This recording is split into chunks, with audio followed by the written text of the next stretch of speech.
안녕하세요. 진성훈 목사입니다. 오늘 본문 말씀 요한계시록 22장 1절에서 11절의 말씀을 중심으로 생수의 강이 내게서 흐르네 라고 하는 제목의 하나님 말씀 나누도록 하겠습니다.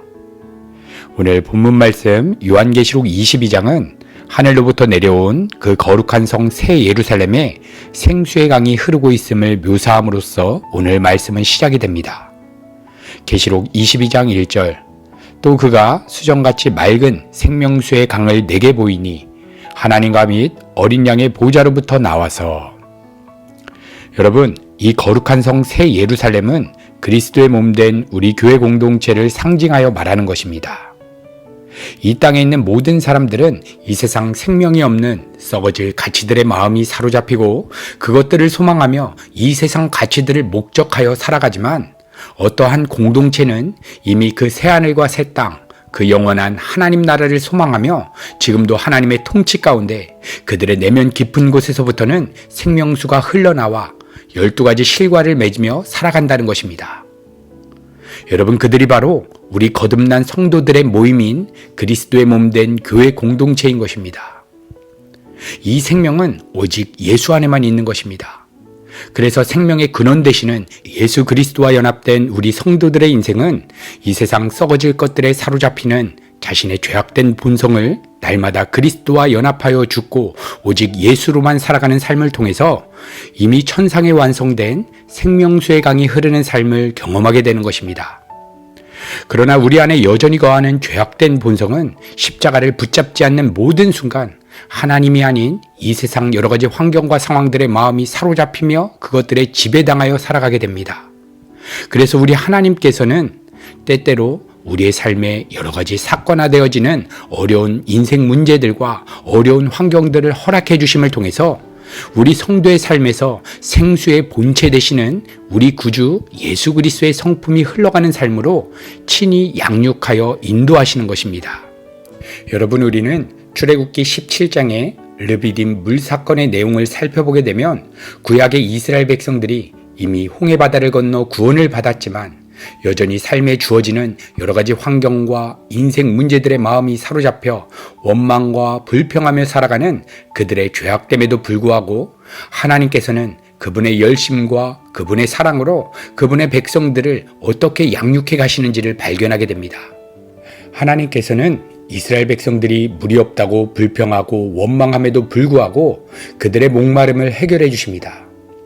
그런데 하나님께서 그들의 목마름을 해결해 주시는 방법 안에 놀라운 복음의 비밀이 담겨져 있습니다. 출애굽기 17장 5절에서 6절 여호와께서 모세에게 이르시되 백성 앞을 지나가서 이스라엘 장로들을 데리고 하수를 치던 내 지팡이를 손에 잡고 가라. 내가 거기서 호렙산 바위 위에 너를 대하여 서리니 너는 반석을 치라. 그것에서 물이 나리니 백성이 마시리라. 모세가 이스라엘 장로들의 목전에서 그대로 행하니라. 여러분, 지금 반석을 쳐서 생수가 나오게 한 모세의 지팡이는 애굽을 탈출할 때에 애굽의 하수를 쳐서 그곳의 강물을 피로 변하게 했던 지팡이입니다. 이 지팡이로 애굽의 하수, 이 세상의 물을 쳤다는 것은 하나님과 관계없이 살아가는 모든 죄악된 삶의 형태, 그리고 하나님 이외에 이 세상 가치들을 갈증하며 살아가는 모든 죄악들을 피로 변하게 하심으로 죄의 싹슨 사망이라는 것을 가르쳐 주신 것입니다. 그런데 물이 없다고 불평하며 원망하고 있는 이스라엘 백성들에게 하나님께서는 모세를 통해 지팡이로 반석을 치게 하시는데 이스라엘 백성들에게는 사망이 주어지는 것이 아니라 생수가 터져나는 것입니다. 분명 이스라엘 백성들의 모습은 애굽의 죄악된 삶의 형태와 동일하지만 생수가 터져나는 것입니다. 여러분, 여기에는 놀라운 복음의 은혜가 담겨져 있습니다. 우리 성도들은 때때로 우리가 하나님께 어떠한 순종과 열심과 봉사를 드려야만 하나님의 은혜가 주어진다라고 생각합니다. 이것이 바로 이 세상의 인과율의 원리입니다. 내가 어떠한 원인을 제공해야 하지만 어떠한 결과가 주어진다라고 하는 논리입니다. 그런데 이스라엘 백성들에게 생수가 터져나고 우리 성도의 삶에도 하나님의 은혜가 부어지는 것은 우리의 어떠한 노력과 열심과 자격과 조건이 있어서 주어지는 것이 아니라는 것입니다. 우리의 삶의 모습도 이스라엘 백성들과 같이 동일하게 죄악된 모습으로 이 세상 가치들을 갈증하며 걱정, 근심, 염려 속에서 살아감에도 불구하고 하나님께서는 우리의 삶에 생수의 강, 하나님의 은혜를 부어주시는 것입니다. 여러분, 왜 이 은혜가, 왜 이 생수가 아무런 자격과 조건이 없는 우리들에게 부어지는 것입니까? 그것이 바로 하나님께서 지팡이로 반석을 치게 하셨기 때문입니다. 우리 성도들에게 쏟아져야 할 모든 죄악의 심판을 그 반석이 대신 받아서 깨어짐으로써 우리의 근원적인 목마름을 해결하는 원인과 조건이 되었다는 것입니다. 사도 바울은 그 반석에 대해서 이렇게 선포하였습니다.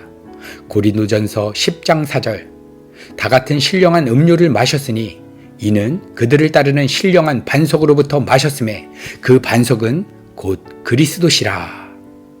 이렇게 지팡이로 반석을 친 것은 하나님께서 이스라엘 백성들과 우리 모든 성도들의 죄를 예수 그리스도께 전가시켜 죽이심으로써 하나님의 대속의 은혜를 나타내셨으며 그 은혜로 흘러나온 생수의 물이 우리 성도들 안에 들어와 오직 하나님으로만 충만케 해주시는 것입니다.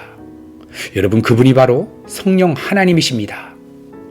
여러분, 이렇게 우리 하나님께서 우리 성도들을 사랑하시는 이유는 우리 안에 어떠한 조건이나 이유가 있어서가 아니라 예수 그리스도께서 우리의 조건과 우리의 이유가 되시기 때문에 우리를 사랑하시는 것입니다.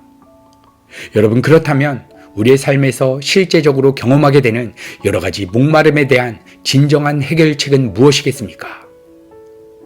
그것이 바로 우리의 삶의 현실에서 우리가 느끼게 되는 여러 가지 갈증을 하나님을 향한 갈증으로 바꾸는 것입니다. 이 세상에 대해서, 이 세상 삶의 현실에 대해서 갖게 되는 여러 가지 목마름, 그것과 똑같은 마음의 상태로 하나님 자신을 목말라 하면 된다. 그래서 내가 이 세상 여러 가지 인생 문제들에 대해서 갈증을 느끼는 이유는 하나님으로 충만하지 못한 증거임을 깨닫고 이 세상 갈증을 느낄 때마다 하나님께서 지금 나를 간절히 찾고 계신다라고 하는 사인으로 바라보는 것입니다. 여러분, 그래서 우리가 주님 한 분만을 간절히 갈망하게 될 때에 비로소 우리는 주님과의 인격적인 만남을 경험하게 되는 것입니다. 그리고 우리 주님과 나 사이에 생수의 강으로 충만하게 채우고 계신 분이 성령 하나님이십니다. 이때 비로소 우리의 본질적인 갈증은 해결되는 것입니다.